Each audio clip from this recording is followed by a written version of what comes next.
Imagine you're in a lottery where survival isn't based on skill or strength, but pure luck. No matter how fast you run, how smart you are, or how well you adapt, your fate is determined by random chance. Sounds unfair, right? Well, that's exactly what happens in genetic drift. Today, we'll explore how this fascinating process influences evolution by shaping populations in ways that are often unpredictable. Genetic drift refers to random changes in the frequencies of alleles, the different forms of a gene within a population. Unlike natural selection, which depends on fitness, genetic drift is all about chance. It has the most noticeable effects in small populations.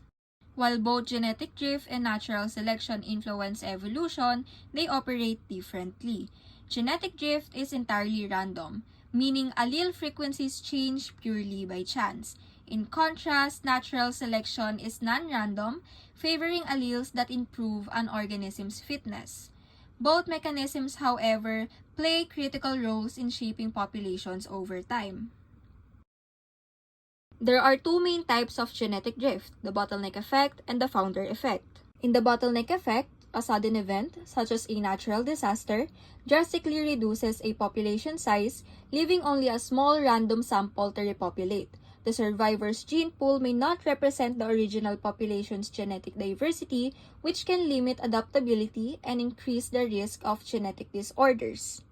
Meanwhile, in the founder effect, a small group breaks off from a larger population to establish a new one, carrying only a fraction of the original genetic diversity, often resulting in unique allele frequencies in the new population.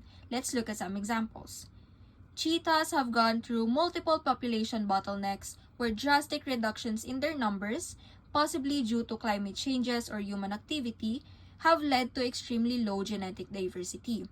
This makes them more vulnerable to diseases, reproductive issues, and environmental changes since they lack genetic variation that could help them adapt. On the other hand, the Amish population in North America shows the founder effect as they descend from a small group of European settlers. Because this group had limited genetic diversity, certain rare genetic disorders like Ellis Van Creveld syndrome, which causes short stature and extra fingers or toes, became more common. This happens because the small starting population didn't carry the full genetic diversity of the original European population. Genetic diversity is a key player in evolution. It alters allele frequencies randomly, which can lead to the loss or fixation of alleles. Over time, this reduces genetic variation within populations. Its impact is most pronounced in small populations where random events can dramatically shape evolutionary outcomes. So what is the big takeaway here? Evolution isn't just about survival of the fittest. It's also about survival of the luckiest. Genetic drift is like flipping a coin where even the strongest traits can be lost just by chance. It plays a huge role in shaping life as we know it, especially in small populations. So the next time you think about evolution, remember, it's not always about who's the best. Sometimes it's just about who gets lucky.